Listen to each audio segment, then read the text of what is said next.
Anshu recording studio Mathauli बाजार कुशीनगर।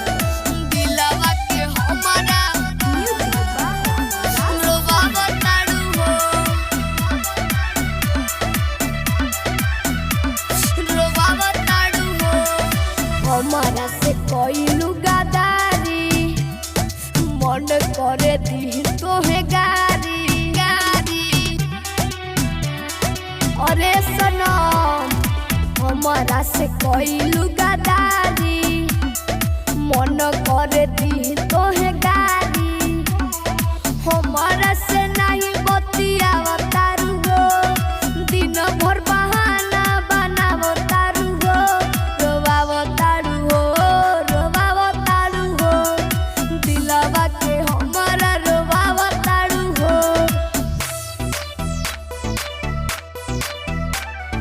दिलवा के हमारा रोवावो तारू हो रोवावो तारू हो रोवावो तारू हो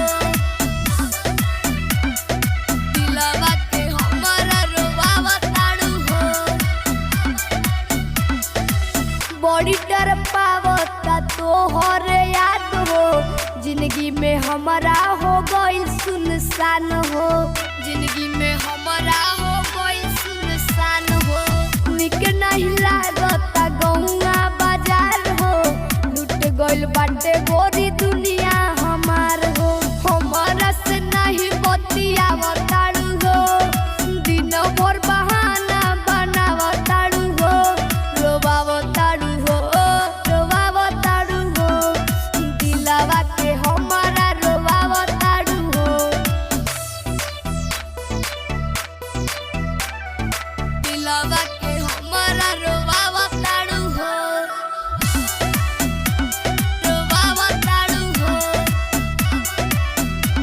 रोवावो तारू हो दिलवा के हमारा रोवावो तारू हो।